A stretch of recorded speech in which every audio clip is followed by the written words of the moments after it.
Jesus loves our daily Bible school.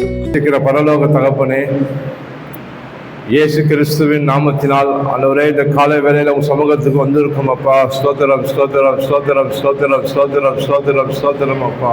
ஹல்லேலூயா ஹல்லேலூயா ஹல்லேலூயா ஹல்லேலூயா ஹல்லேலூயா. அப்பாவை ஆராதிக்கிறோம் ஆராதிக்கிறோம் ஆராதிக்கிறோம், துதிக்கிறோம் துதிக்கிறோம் துதிக்கிறோம். ரட்சகரே மீட்பரே உங்க நன்றி செலுத்துகிறோம் அப்பா.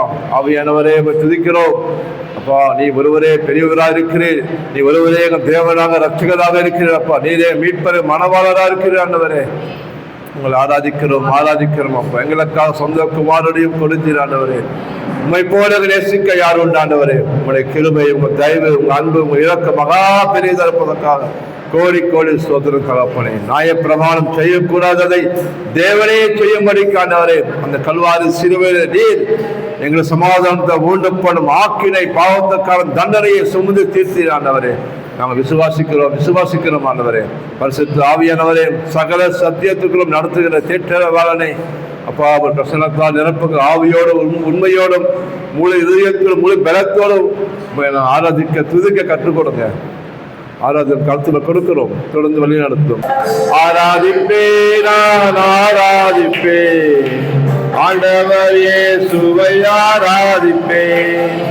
ஆராதிப்பேன் நான் ஆராதிப்பேன் ஆண்டவர் இயேசுவை ஆராதிப்பேன். உம்மை ஆராதிப்பேன் வல்லவரே, உம்மை ஆராதிப்பேன் நல்லவரே, உம்மை ஆராதிப்பேன் அவரே, உம்மை ஆராதிப்பேன். ஆராதிப்பேன் ஆராதிப்பேன் ஆண்டவர் இயேசுவை ஆராதிப்பேன்.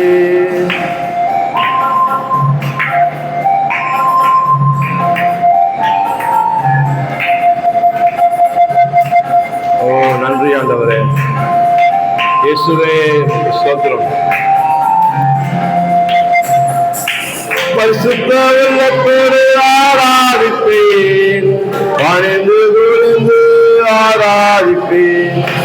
பரிசுத்த உள்ளத்தோடு ஆராதிப்பேன், பணிந்து குனிந்து ஆராதிப்பேன். ஆராதிப்பேன் நான் ஆராதிப்பேன் ஆண்டவர் இயேசுவை ஆராதிப்பேன். ஓ ஆவியில இருந்து ஆராதிக்கிறோம், உங்கள் பிரசனத்தை களி கொள்கிறோம் ஆண்டவரே. நன்றி அப்பா. இயேசுவே உமக்கு ஸ்தோத்திரம். ஓ தேங்க்யூ லார்ட். உம்மை ஆராதிப்பேன், உண்மையிலே உம்மை ஆராதிப்பேன். ஆவியிலே உம்மை ஆராதிப்பேன், உண்மையிலே உம்மை ஆராதிப்பேன். ஆராதிப்பேன் நான் ஆராதிப்பேன் ஆண்டவர் இயேசுவை ஆராதிப்பேன். ஆராதிப்பேன் ஆராதிப்பேன் ஆண்டவர் இயேசுவை ஆராதிப்பேன். கேட்க அப்பா நல்லவரே. தூதரோடு ஆராதிக்கிறோம், தூதர்களோடு ஆராதிப்பேன், சொத்திர பலியோடு ஆராதிப்பேன். தூதர்களோடு ஆராதிப்பேன், சொத்திர பலியோடு ஆராதிப்பேன். ஆராதிப்பேன் நான் ஆராதிப்பேன் ஆண்டவர் இயேசுவை ஆராதிப்பேன். ஆராதிப்பேன் ஆராதிப்பேன் ஆண்டவர் இயேசுவை ஆராதிப்பேன். எங்களை காண்பவரை ஆராதிக்கிறோம், காப்பவரை ஆராதிக்கிறோம். காண்பவரை நான் ஆராதிப்பேன், காப்பவரை நான் ஆராதிப்பேன். காண்பவரை நான் ஆராதிப்பேன், காப்பவரை நான் ஆராதிப்பேன். ஆராதிப்பேன் ஆராதிப்பேன்.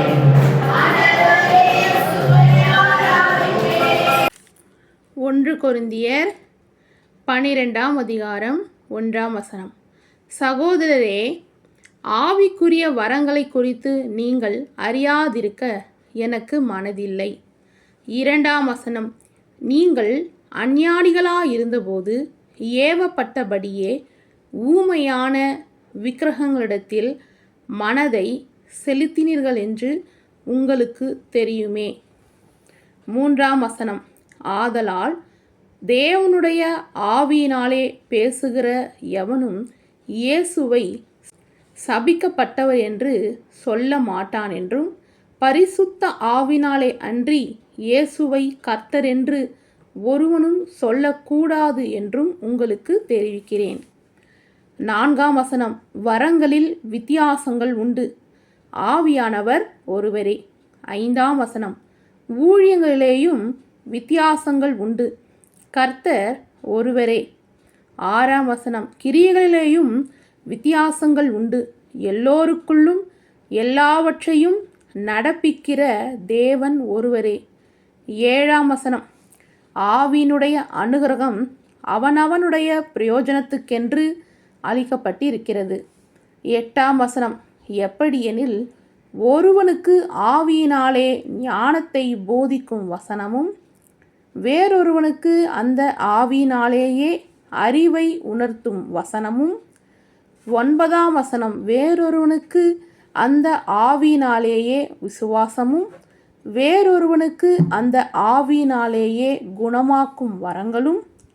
10ஆம் வசனம், வேறொருவனுக்கு அற்புதங்களை செய்யும் சக்தியும், வேறொருவனுக்கு தீர்க்க தரிசனமும் உரைத்தலும், வேறொருவனுக்கு ஆவியை பகுத்தறிதலும், வேறொருவனுக்கு பற்பல பாஷைகளை பேசுதலும், வேறொருவனுக்கு பாஷைகளை வியாய்க்கானம் பண்ணுதலும் அளிக்கப்பட்டிருக்கிறது.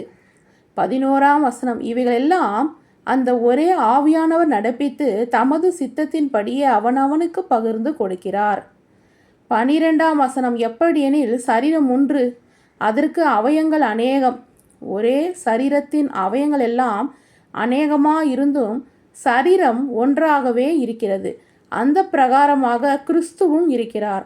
13ஆம் வசனம், நாம் யூதராயினும் கிரேக்கராயினும் அடிமைகள் ஆயினும் சுயதீனர் ஆயினும் எல்லாரும் ஒரே ஆவியினாலே ஒரே சரீரத்துக்குள்ளாக ஞானஸ்நானம் பண்ணப்பட்டு எல்லாரும் ஒரே ஆவிக்குள்ளதாகவே தீர்க்கப்பட்டோம்.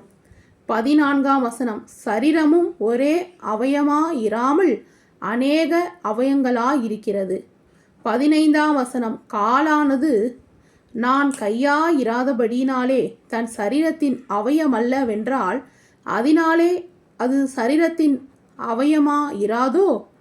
16ஆம் வசனம், காதானது நான் கண்ணாயிராதபடியினாலே நான் சரீரத்தின் அவயமல்லவென்றால் அதனாலே அது சரீரத்தின் அவயமாயிராதோ. 17ஆம் வசனம், சரீரம் முழுவதும் கண்ணானால் செவி எங்கே? அது முழுவதும் செவியானால் மோப்பம் எங்கே? 18ஆம் வசனம், தேவன் தமது சித்தத்தின்படி அவயங்கள் ஒவ்வொன்றையும் சரீரத்திலே வைத்தார். 19ஆம் வசனம், அவையெல்லாம் ஒரே அவயமாயிருந்தால் சரீரம் எங்கே? 20ஆம் வசனம், அவயங்கள் அநேகமாயிருந்தும் சரீரம் ஒன்றே. 21ஆம் வசனம், கண்ணானது கையை பார்த்து நீ எனக்கு வேண்டியதில்லை என்றும், தலையானது கால்களை நோக்கி நீங்கள் எனக்கு வேண்டியதில்லை என்றும் சொல்லக்கூடாது. 22ஆம் வசனம், சரீர அவயங்களில் பலவீனம் உள்ளவைகளாய் காணப்படுகிறவைகளே மிகவும் வேண்டியவைகளாயிருக்கிறது. 23ஆம் வசனம், மேலும் சரீர அவயங்களில் கனவீனமாய் காணப்படுகிறவர்களுக்கே அதிக கனத்தை கொடுக்கிறோம், நம்மில் லட்சணம் இல்லாதவைகளே அதிக அலங்காரம் பெறும். 24ஆம் வசனம், நம்மில் லட்சணம் உள்ளவைகளுக்கு அலங்கரிப்பு வேண்டியது இல்லை. 25ஆம் வசனம், சரீரத்திலே பிரிவினை உண்டாயிராமல் அவயங்கள் ஒன்றை குறித்து ஒன்று கவலையாயிருக்கும்படிக்கு தேவன் கனத்தில் குறை உள்ளதற்கு அதிக கனத்தை கொடுத்து இப்படி சரீரத்தை அமைத்திருக்கிறார்.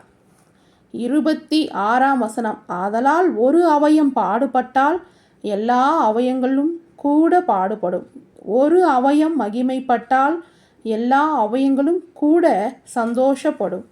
27ஆம் வசனம், நீங்களே கிறிஸ்துவின் சரீரமாயும் தனித்தனியே அவயங்களுமாய் இருக்கிறீர்கள். 28ஆம் வசனம், தேவனானவர் சபையிலே முதலாவது அப்போஸ்தலரையும், இரண்டாவது தீர்க்கதரிசிகளையும், மூன்றாவது போதகரையும், பின்பு அற்புதங்களையும், பின்பு குணமாக்கும் வரங்களையும், ஊழியங்களையும், ஆளுகைகளையும், பலவித பாஷைகளையும் ஏற்படுத்தினார். 29ஆம் வசனம், எல்லோரும் அப்போஸ்தலர்களா? எல்லோரும் தீர்க்கதரிசிகளா? எல்லோரும் போதகர்களா? எல்லோரும் அற்புதங்களை செய்கிறவர்களா? 30ஆம் வசனம், எல்லாரும் குணமாக்கும் வரங்களை உடையவர்களா? எல்லோரும் அந்நிய பாஷைகளை பேசுகிறவர்களா? எல்லோரும் வியாய்க்கானம் பண்ணுகிறவர்களா? 31ஆம் வசனம், இப்படி இருக்க முக்கியமான வரங்களை நாடுங்கள், இன்னும் அதிக மேன்மையான வழியையும் உங்களுக்கு காண்பிக்கிறேன். ஆமேன். ஹல்லேலூயா. சில்ட்ரன்ஸ், 1 கொரிந்தியர் 12ஆம் அதிகாரம் முழுவதும் படிச்சதை கேட்டீங்க இல்லையா சில்ட்ரன்? 12ஆம் அதிகாரம் 14ஆம் வசனத்தை படிக்கிறேன். சரீரமும் ஒரே அவயவமாக இராமல் அநேக அவயங்களாக இருக்கிறது. அதாவது பார்த்திங்கன்னா, பவுல் அவர்கள் திருச்சபையை மனித உடலோடு கூட ஒப்பிட்டு பேசுகிறாரு.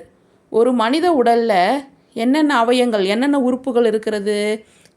கண், காது, மூக்கு, கை, அப்படி நிறைய அவயங்கள், நிறைய உறுப்புகள் இருக்குது. அதுபோல தான் ஒரு திருச்சபையில் வர எல்லா விசுவாசிகளும் ஏசப்பா ஒவ்வொருவருக்கும் ஒரு வரங்களை என்ன பண்ணுறாரு? பரிசுத்த ஆவியானவர் என்ன பண்ணுவார்? ஒரு வரங்களை பகிர்ந்து கொடுப்பார். அது என்னென்ன வரம் அப்படின்னு நம்ம 7ஆம் வசனம், 8ஆம் வசனம், 9, 10 வசனம் படிக்கும் பொழுது நமக்கு தெளிவாக தெரிகிறது.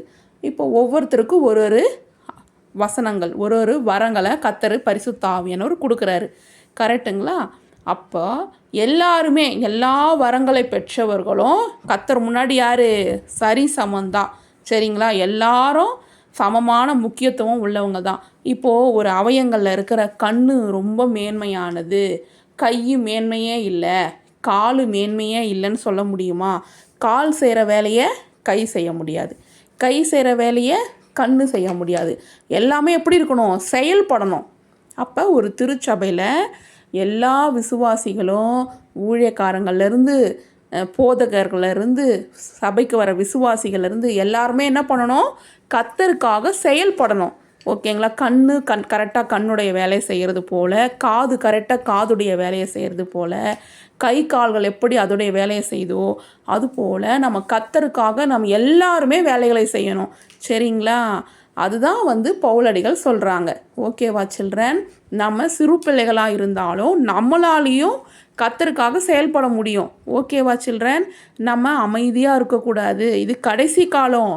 கடைசி காலத்தில் நம்ம எல்லாரையும் ஆயத்தப்படுத்தணும் இல்லையா? ஏசப்பா என்னையும் எடுத்து பயன்படுத்துங்க ஏசப்பா அப்படின்னு நீங்கள் ஜெபம் பண்ணுவீங்களா? ஓகே சில்ட்ரன்ஸ், இப்போ உங்களை கேள்வி கேட்குறேன். பரிசுத்த ஆவினாலே அன்றி இயேசுவை டேஷ் ஒருவனும் சொல்லக்கூடாது என்றும் உங்களுக்கு தெரிவிக்கிறேன். சரியான விடையை எழுதி அனுப்புங்க. ஆன்ட்டி இந்த வாட்டி உங்களுக்கு ஆப்ஷன் எதுவும் எழுதி அனுப்பலை, நீங்களே கண்டுபிடிங்க. மொத்தம் 31 வசனம்தான் இருக்குது 12ஆம் அதிகாரத்தில். ரொம்ப ஈஸியான ஆன்சர் தான். நீங்கள் எப்போவும் வாயில் உச்சரிக்கிற ஆன்சர் தான். நீங்களே கண்டுபிடிச்சி எழுதுங்க பார்க்கலாம். கர்த்தர் உங்களை ஆசீர்வதிப்பார். பிரைஸ் லார்ட் ஃப்ரெண்ட்ஸ், இப்போ நம்ம மருத்துவமனை சிப்பிகளுக்காக கைகளை கூப்பி கண்களை மூடி ஜெபிக்கலாமா? அன்னி விதவை சோத்திரம் ஏசப்பா, இந்த நாளுக்காக நன்றி. நீங்கள் எங்களுக்கு அம்மா வந்ததுக்காக நன்றி ஏசப்பா. இந்த இருக்கும் பாதுகாத்து சுமன் தப்பி சிறுவமாக வழக்கூட சோத்திரம் ஏசப்பா. ஏசப்பா எப்பொழுதும் கூட மருத்துவமனை சிறுவர்களுக்காக நான் ஜெபிக்கிறேன் ஏசப்பா. மருத்துவமனைக்கு ஒரு சிறுப்பிலையும் பாய்ந்த காரம், சுகமளிக்கும் வண்ணமைக்காரம் அந்த குழந்தைங்க செல்வதாகப்பா. எந்த ஒரு தீங்கும் எந்த ஒரு வைரஸ் அந்த குழந்தைங்க அணுகக்கூடாதுப்பா. அந்த குழந்தைங்களோட உடம்புல எகிப்து சக்தி உண்டாகணும் ஏசப்பா. அது குழந்தைங்க ஒருத்தனால வெளில எடுத்துக்கொள்ளுங்க, பாதுகாத்து உள்ள எடுத்து ஆசீர்வதிங்கப்பா. நான் எகிப்தருக்கு வர பண்ண வியாதிகளையும் ஒன்றையும் நானும் உனக்கு வர பண்ண மாட்டேன். நான் பகை கத்தின வார்த்தை சொன்ன வார்த்தையின்படியே அந்த குழந்தைங்களுக்கு மேன்மேலும் ஆசீர்வதிங்க ஏசப்பா. இந்த மரத்தை பார்த்து வேறுபட்டு சொன்னபடாக எழுதியிருக்கே ஏசப்பா. அந்த வார்த்தையின்படி அந்த குழந்தைங்களுக்கு கொடை பெருக செய்யுங்கப்பா. இங்கப்பட்ட குழந்தைங்களை நீங்கள் ஆசீர்வதிங்க ஏசப்பா. கருத்தின் கிரியைகள் அந்த குழந்தைங்களாம் அந்த குழந்தைங்க பரப்பின சுகம் கொடுங்கப்பா. அந்த ஹாஸ்பிட்டலில் முதியவர்கள், பெரியவர்கள், வாலிபர்கள் எல்லாருமே ஒரு ரத்தத்தினால வேலை எடுத்துக்கொள்ளுங்க, பாதுகாத்து ஆசீர்வதிங்க ஏசப்பா. ஏசப்பா அந்த குழந்தைங்க சுகமும் பலமும் ஆரோக்கியமாக இருக்கணும்ப்பா. எங்களை போல அந்த குழந்தைங்களும் ஸ்கூலுக்கு போக முடிக்கிறவே பாராட்டுங்கப்பா. எந்த ஒரு பயம் நடக்கூடாது ஏசப்பா. அது நல்லா விளையாடுங்க ஏசப்பா. நல்லா சாப்பிட்றதுலாம் குழந்தைங்கள ஜீரணமாகணும் ஏசப்பா. உதவி செய்யுங்க ஏசப்பா. அந்த குழந்தைங்களும் எங்களை போய் நல்லா சாப்பிட முடிக்கிறவே பாராட்டுங்க. பிறக்கத்தை கட்டில் எடுங்கப்பா. ஏசு கிறிஸ்து அந்த இருக்கும் ஜீவனுள்ள பிதாவே ஆமென். என் ஆத்துமாவே கர்த்தரை ஸ்தோத்திரி, என் முழு உள்ளமே கர்த்தரை நாமத்தை ஸ்தோத்திரி. என் ஆத்துமாவே கர்த்தரை ஸ்தோத்திரி, கர்த்தர் செய்த சகல உபகாரங்களையும் மறவாதே. ஆமென்.